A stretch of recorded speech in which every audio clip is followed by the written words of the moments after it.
Snowden discusses Bitcoin's lack of privacy. You know, I've been hearing things about the lack of privacy with Bitcoin for years, and Snowden just went ahead and verified what I already believed about the whole Bitcoin thing. But before we get started, go ahead and hit that like button, share this out so we can get this information out there. Also, subscribe if you're not already a subscriber, and hit that alarm bell so you know when I put out new stuff. And check out my link tree that's in the description. It has a link to my Patreon page where I talk about things I can't talk about here. Also has a link to my merch store where I have Let's Go Brandon t-shirts, I Will Not Comply t-shirts, all type of t-shirts. And each t-shirt that you purchase, it goes to fund what we're doing around here. All right, so let's talk about the news. Edward Snowden, whistleblower and president of Freedom of the Press Foundation, a San Francisco-based nonprofit dedicated to protecting journalists, recently took an interview to discuss Bitcoin and other cryptocurrencies, privacy, and nation-state influence. Quote, Bitcoin is not an anonymous ledger.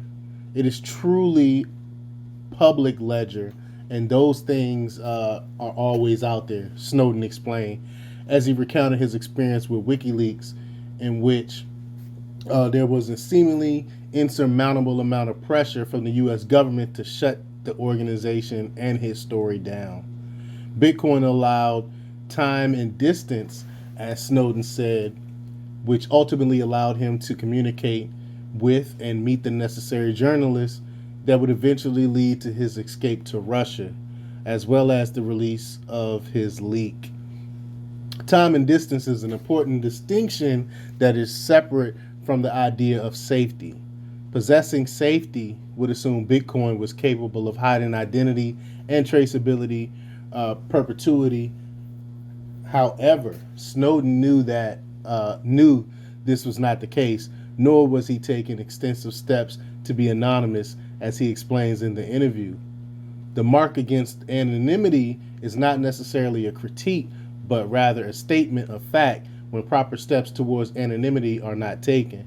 Companies have an entire business model built on tracking Bitcoin and other cryptocurrency transactions, through which Bitcoin Magazine has reported stories on the traceability of transactions for donation causes. If you don't believe me, all you have to do is look at what they're doing to the truckers, what they did to the truckers out in Canada.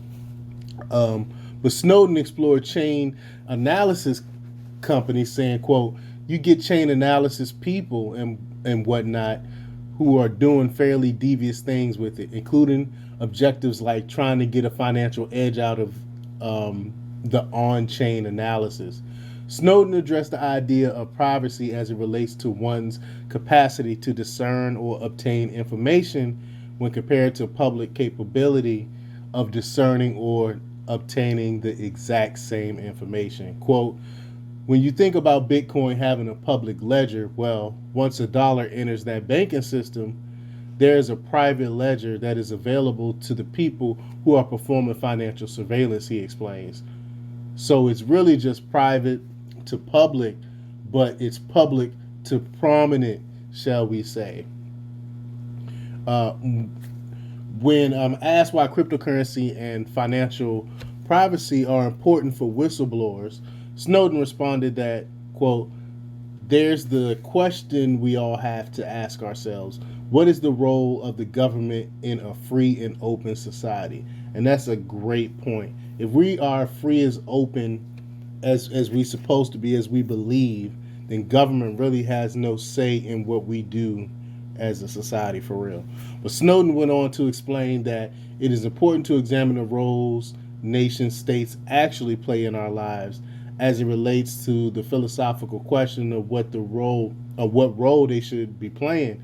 Snowden then brings to bear the consideration that an open and free society, or one that wishes to be so, must also do everything in its power to achieve its idyllic state. And we definitely don't have that right now with our current system. If you just look at everything that government is doing, they're supposed to be for the people and helping the people, but it seems like everything that our government is doing is actually antithetical to